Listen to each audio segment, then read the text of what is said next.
Hello friends, in the series on the income tax cases, today we will discuss the case of Shravan Shipping Services Private Limited versus Deputy Commissioner of Income Tax, International Taxation. This case has been reported in 86 ITR Tribunal, short note 6. The matter has been decided by Vishakhapatnam ITAT and the date of the judgment is 5th February 2021.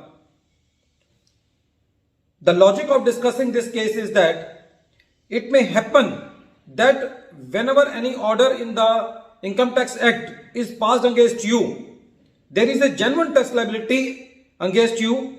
You have misapplied some provisions, you have not taken care of some provisions of the Income Tax Act, and due to which a huge tax liability can be there against you, which the department may come to know later.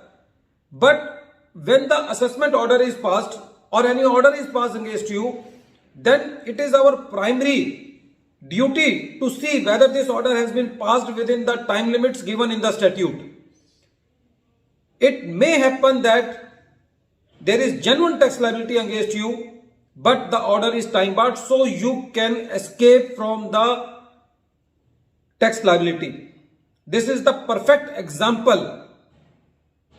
In this case, the assessee purchased a property from a non-resident Indian without deducting the TDS under section 195. As all we know that whenever the property is purchased from a non-resident Indian, then the assessee has to deduct the TDS under section 195, which comes near about 23%.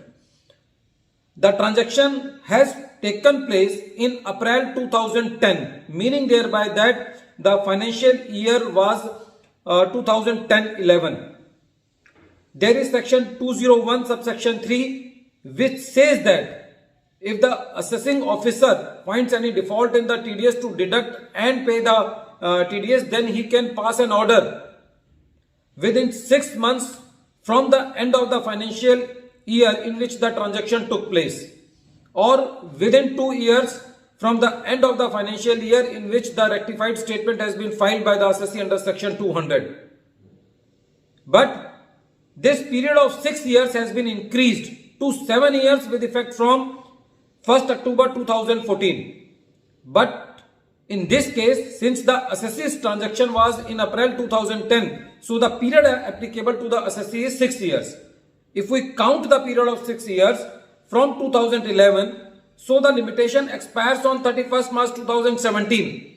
But in the present case, the assessing officer raised the demand against the assessee by issuing a notice to the assessee in September 2017 and passed the order in March 2018. Since the limitation date expired on 31st March 2017 and the order has been passed in March 2018, so this order was glaringly time barred.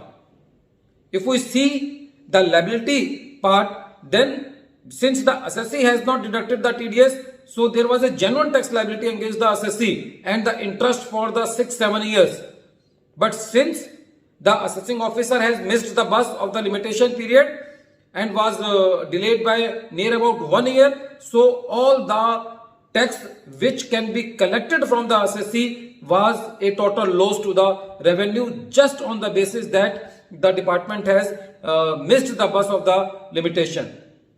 And it can be a very huge tax liability in the case of the assessee, because after 7 years, if the assessee has to deposit the TDS with the interest, then it may happen that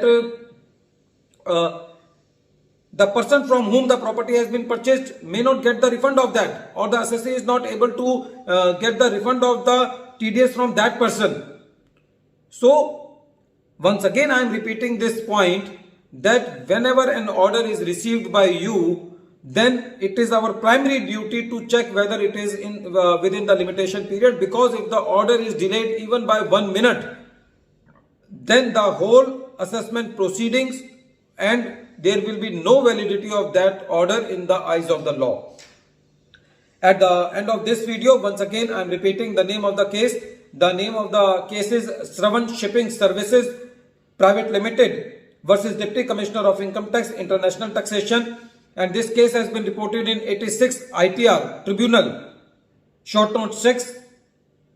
and the matter has been decided on 5th February 2021.